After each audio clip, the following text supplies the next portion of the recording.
ओशो ने कहा था, मैं कोई लकीर का फकीर नहीं, अगर फकीर हूं भी तो अपने ढंग का फकीर हूं। मैं बादशाही फकीर हूं। वेद और आनंद जयेश अमेरिका के लिए निकल चुके थे। एक लंबी जर्नी के बाद यूनाइटेड स्टेट वॉस्को कंट्री ओरेगॉन पहुंच गए। आनंद जयेश, मैंने सुना है, कहते हैं जिंदगी को एक सफर की तरह देखना चाहिए। जो सिर्फ मंजिल के पीछे भागते हैं वो सफर का आनंद नहीं ले पाते। कहीं मां आनंदशीला और ओशो के साथ भी यही तो नहीं हुआ? तुम्हारे कहने का क्या मतलब है वेद?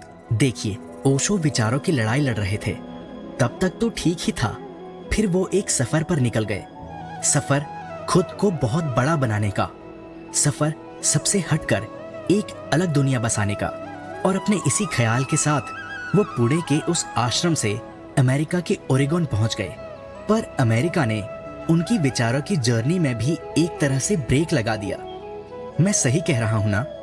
जैसा वेद सोच रहा था वैसा ही 1980 के दौर में ओरेगन के वो लोग भी सोच रहे थे जो वहां पहले से रहते थे। अचानक से उनके इस शांत इलाके में लोगों की भीड़ बढ़ने लगी थी। उनकी सुकून भरी जिंदगी बर्बाद हो रही थी।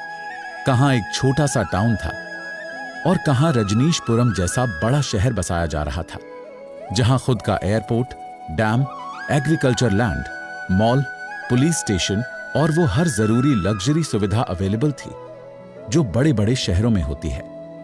वेद ने एक बार फिर सवाल उठाया, स्पिरिचुअल जर्नी की तरफ आगे बढ़ने के लिए इस तरह की लग्जरी सुविधाओं की क्या जरूरत होती है? ऐसा ही उस वक्त ओरेगॉन के लोगों ने भी सुना था कि अमीरों का गुरु एक नई दुनिया बसाने आ रहा है। उनके लिए इस बात को समझ पाना बहुत मुश्किल था। उस दौर में मां आनंदशीला से अमेरिका के कुछ न्यूज रिपोर्टर्स ने सवाल पूछा था, एक ऐसे नए शहर की जरूरत क्यों है? ओशो की पर्सनल सेक्रेटरी और इस पूरी कम्यून की हेड आनंदशीला ने बहुत ही खुश होते हुए बताया, हम क्रिएटर बन रहे हैं। आपने शांग्रीला का कॉन्सेप्ट तो सुना ही होगा।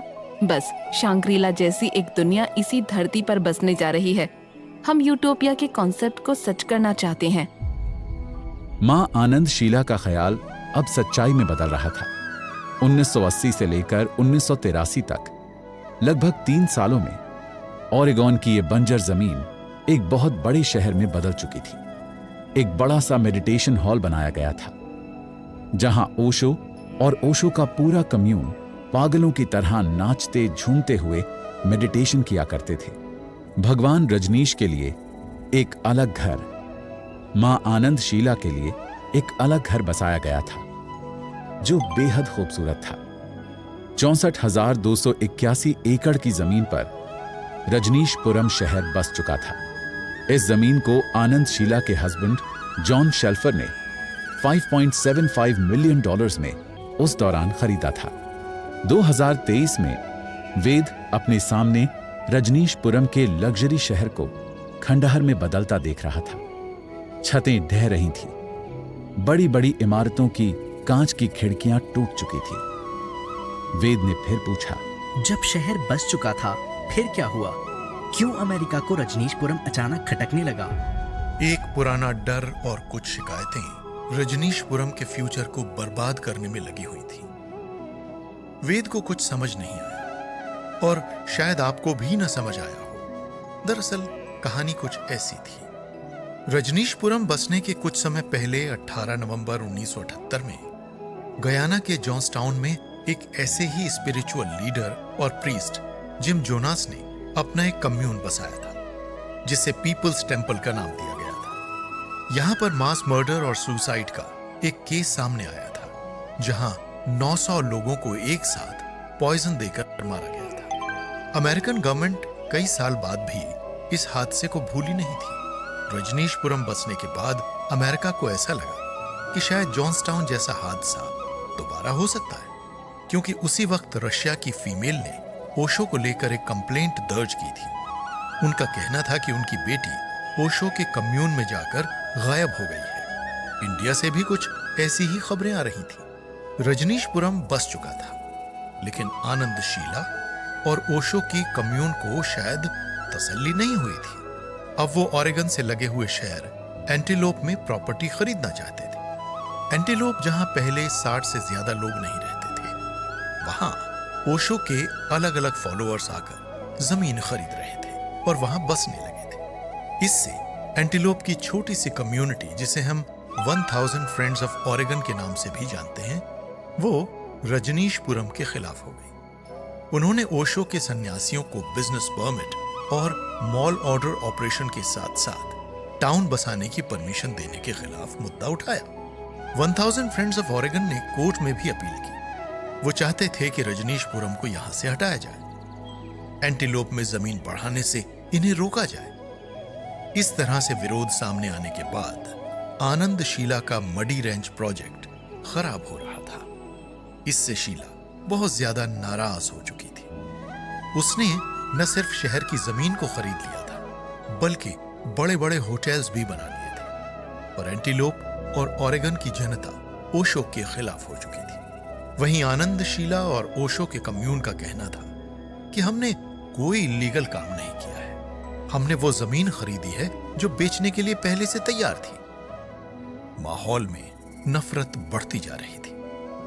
साथ ही ओशो के रजनीशपुरम मेडिटेशन सेंटर के अंदर होने वाली मेडिटेशन टेक्निक की वीडियोस भी लीक हो चुकी थी, जिसे लेकर विवाद बढ़ने लगा था। अप्रैल 1982 में एंटीलोप में वोटिंग की गई, जो कि रजनीशपुरम को लेकर थी, और वोटिंग रजनीशपुरम के पक्ष में थी। एंटीलोप शहर भी अब रजनीशपुरम का हिस्सा बन गया था, लेकिन एंटीलोप के लोकल लोग अभी भी इसके खिलाफ थे।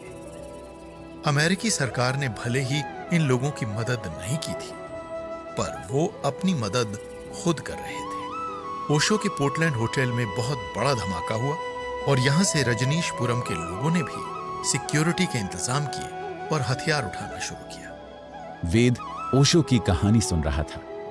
एक सवाल उसको परेशान करने लगा। ओशो के सन्यासियों को हथियार उठाने की जरूरत क्यों पड़ी? इस सवाल का जवाब जानना चाहते हो? चलो मां आनंद शीला के घर की तरफ चलते हैं, जो यहीं ओरेगन सिटी में है। दोस्तों, अगले एपिसोड में आप जानेंगे कि ओशो ने मौन व्रत क्यों लिया था, और ओशो जब मौन थे तब अमेरिका में ओशो की तरफ से वो सारे काम कौन करवा रहा था। मां आनंद शीला से ओशो क्यों नाराज हुए? क्यों अमेरिकन गवर्नमेंट ओशो को बाहर निकालने पर तुली हुई थी? ओशो के आश्रम को न्यूक्लियर वॉर से जोड़कर क्यों देखा जा रहा था?